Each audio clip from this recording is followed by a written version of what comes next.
بسم اللہ الرحمن الرحیم۔ سورہ آل عمران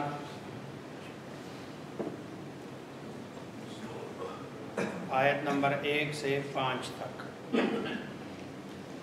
اس سے پہلے سورۃ البقرہ جو قرآن کریم کی سب سے طویل سورت تھی، یہ سورہ آل عمران بھی طویل سورت ہے، اور یہ سورہ بقرہ اور سورہ آل عمران، ان دونوں کو حدیث میں رسول اللہ صلی اللہ علیہ وسلم نے زہراوین کہا ہے، اور زہراوین یعنی روشنی دینے والی صورت ہے۔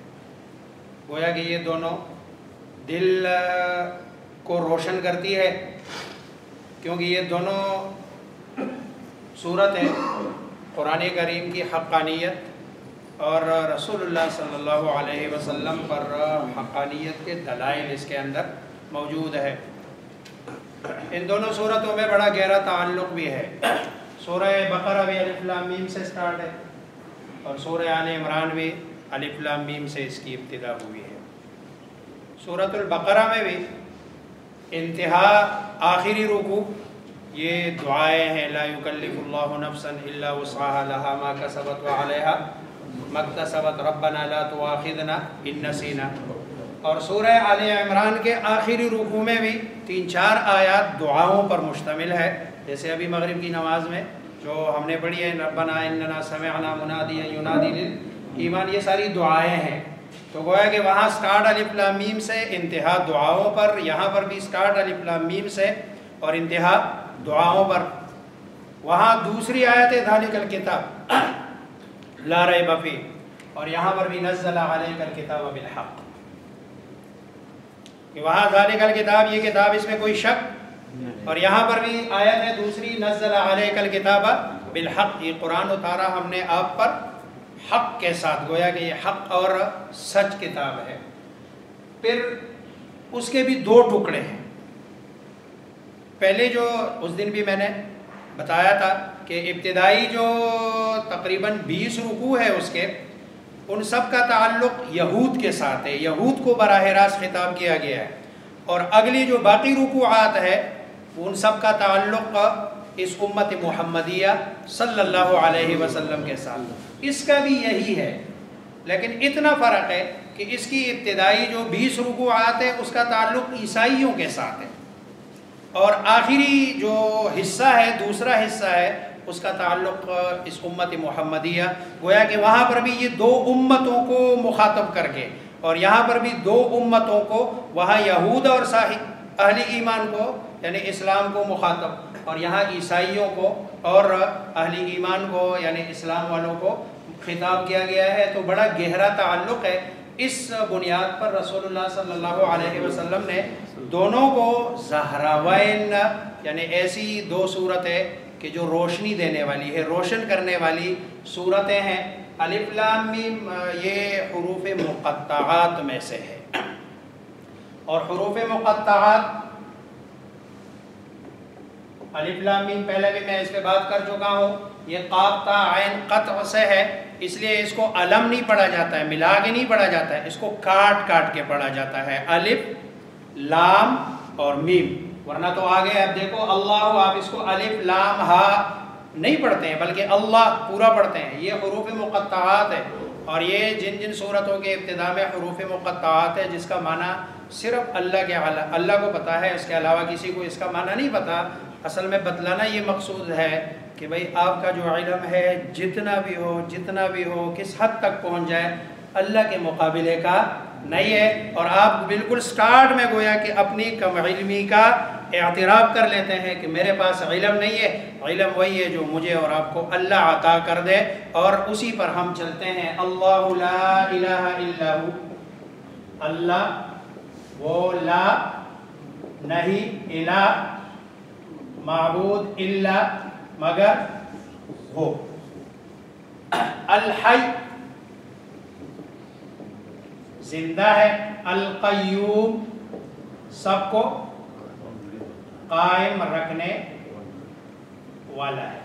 یہ جو الحی القیوم ہے، میں نے آیت الکرسی میں بھی بتایا تھا کہ اس کے بارے میں ہے کہ شاید یہ اسم اعظم ہے، اور اسم اعظم کے بارے میں رسول اللہ صلی اللہ علیہ وسلم کا فرمان، جو بندہ اسم اعظم پڑھ کے اللہ تبارک و تعالیٰ سے دعا مانگتا ہے تو اللہ تبارک و تعالیٰ اس دعا کو ضرور قبولیت سے نوازتے ہیں، اور ضرور اللہ تبارک و تعالیٰ قبول کرتے ہیں۔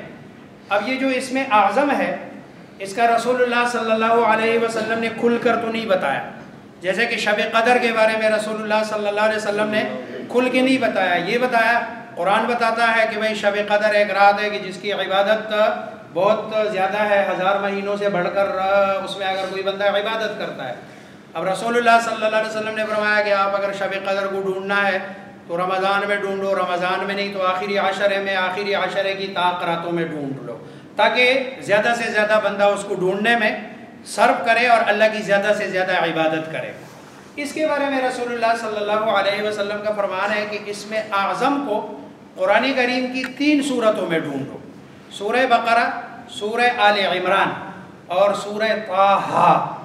یہ 16ویں پارے کی دوسری صورت ہے۔ تو سورہ بقرہ، سورہ آل عمران اور سورہ طٰہٰ، اب ان تینوں میں ہے اسم اعظم۔ اب ظاہری بات ہے اسم اعظم تو ایک ہی ہوگا، الگ الگ تو ہوگا نہیں۔ اب یہ آیت الکرسی میں سورہ بقرہ میں اللہ لا الہ الا ہو الحی القیوم، اور اسی طرح سورہ آل عمران میں اللہ لا الہ الا ہو الحی القیوم، اور سورہ طٰہٰ میں آیت نمبر 111 میں ہے وَعَنَتِ الْوُجُوهُ لِلْحَيِّ الْقَيُّومِ۔ تو دیکھو یہ حی اور قیوم، یہ وہ مشترکہ 2 کلمات ہے کہ جو سورہ بقرہ میں بھی ہے، سورہ آل عمران میں بھی ہے اور سورہ طٰہٰ میں بھی ہے، اور آپ نے اشارہ کر کے بتا دیا کہ آپ نے اسم اعظم کو سورہ بقرہ، سورہ آل عمران اور سورہ طٰہٰ میں ہی ڈھونڈنا ہے۔ تو گویا کہ اشارہ اس آیت اور اس ٹکڑے کی طرف جاتا ہے کہ یہی اسم اعظم ہے۔ اس کو پڑھ کے اگر کوئی آدمی اللہ سے دعا مانگتا ہے تو اللہ تبارک و تعالی ضرور اس کی دعا قبول کرتے ہیں۔ نزل علیک الکتاب، نزل اتاری علیک آپ پر، الکتاب کتاب سے مراد یہاں قرآن ہے۔ اب دیکھو جہاں قرآن کی بات آتی ہے وہاں لفظ نزلہ ہوتا ہے، جہاں تورات اور انجیل کی بات ہوتی ہے وہاں انزلہ ہوتا ہے۔ میں نے پہلے بھی بتایا انزلہ یک بارگی اتارنا، نزلہ توڑا توڑا کر کے اتارنا، گویا کہ جتنی ضرورت ہے۔ اب یہ جتنی بھی آسمانی کتب ہے وہ اس ترتیب سے نہیں نازل ہوئی جس طرح قرآن نازل ہوا، قرآن تھوڑا تھوڑا کر کے اترا، اور باقی جتنی بھی کتابیں ہیں حضرت موسیٰ علیہ السلام طور گئے اور وہاں آپ کو تورات کی کتاب پوری کی پوری یعنی پورے احکامات سارے کے سارے مل گئے، اس لیے وہاں انزلہ کا لفظ استعمال ہوتا ہے۔ اور جب قرآن کے لیے ہے تو نزلہ علیک الکتاب، آپ پہ اتارا، علیک آپ پر، کتاب قرآن بالحق، اس کے جو مضامین ہے وہ حق ہے، سچ ہے، اس میں کوئی کھجی نہیں ہے۔ مصدقاً تصدیق کرنے والی، لما اس کی، بین یدے جو اس کے سامنے یا پہلے، یعنی پچھلی کتابوں کی تصدیق۔ 2 باتوں میں تصدیق کرتی ہے قرآن پچھلی کتابوں کی، ایک تو یہ ہے کہ وہ تورات انجیل یہ اللہ کی طرف سے منزل ہے، نازل شدہ کتابیں ہیں، اللہ کی کتابیں ہیں، اور دوسری اس بات کی تصدیق کہ اس میں جو رسول اللہ صلی اللہ علیہ وسلم کے اوصاف بیان کیے گئے ہیں وہ اوصاف سارے کے سارے قرآن کریم اور سرکار دو عالم محمد مصطفیٰ صلی اللہ علیہ وسلم اس پر پورا اتر رہے ہیں۔ گویا کہ جو صفات وہاں ذکر ہے وہ قرآن میں بھی ذکر ہے، گویا کہ ان اوصاف کی یہاں پر تصدیق ہو رہی ہے کہ جو اللہ کی کتاب ہے وَأَنزَلَ التَّوْرَاةَ وَالْإِنجِيلَ، اور اتارا ہوا ادھر بھی ہے اور ہوا ادھر بھی ہے، وہی اللہ، اتارا اللہ نے تورات کو، والانجیل اور انجیل کو، من قبل سے پہلے، یعنی اس سے پہلے، ہدن ہدایت، للناس لوگوں کے لیے. جیسے قرآن ہدی للمتقین، اسی طرح یہاں پر بھی ہدی للناس. وانزل الفرقان، اور اتارا فرقان. فرقان یہ اردو کا لفظ ہے فرق، اسی سے ہے. حضرت عمر رضی اللہ تعالیٰ عنہ کو بھی فاروق اس کنسپٹ میں کہتے ہیں، حق اور باطل کے بیچ فرق کرنے والے حضرت عمر فاروق. اسی طرح بدر کو بھی قرآن میں اللہ تبارک و تعالیٰ فرماتے ہیں یوم الفرقان. یہ وہ دن ہے کہ حق اور باطل کے بیچ فرق واضح ہو گیا. 313,000، یہاں 313 کو اللہ نے کوئی اسلحہ نہیں، کوئی جو ہے نا مادی طاقت نہیں ہے، پھر بھی اللہ نے ان کو فتح دے دی ہے. یہ حق اور باطل میں فرق. اب یہ فرقان کا مصداق کیا ہے؟ چنانچہ اس سے معجزات بھی مراد لیے جا سکتے ہیں، آسمانی ساری کتب بھی، آسمانی جتنی بھی کتابیں ہیں، اور خالص قرآن بھی مراد لیا جا سکتا ہے کہ خالص. وانزل الفرقان، اور اتارا کس کو؟ فرقان کو. ان الذین کفروا، بے شک الذین وہ لوگ، کفروا جنہوں نے کفر کیا، بے آیات اللہ، اللہ کی آیات کے ساتھ، لہم عذاب. یہ ایسی ویسی کتاب نہیں ہے کہ بھئی اتری اور پڑھ لنے کے بعد بس ٹھیک ہے چھوڑ دیا. نہیں، یہ اللہ تبارک و تعالیٰ نے باقاعدہ یہ نظام ہے، اور اس نظام کو ماننا یہ لازم ہے، ضروری ہے، اور یہ واجب اور فرض کے درجے میں ہے. جو بندہ اس نظام کا انکار کرتا ہے، اللہ کی آیات کا انکار کرتا ہے، لہم عذاب، ان کے لیے عذاب شدید، سخت. واللہ عزیز، اور اللہ زبردست. ذو انتقام، اردو کا لفظ ہے ذو، والا اور انتقام والا ہے. اللہ غفور ہے، اللہ رحیم ہے، لیکن اللہ قہار بھی ہے، اللہ جبار بھی ہے، اللہ ذو انتقام بھی ہے، اللہ انتقام بھی لیتے ہیں. اللہ کی جو صفت غفران ہے وہ اس کی طرف متوجہ ہوگی جو صفت غفران کے لیے محنت کرتا ہے، اس کے لیے کوشش کرتا ہے.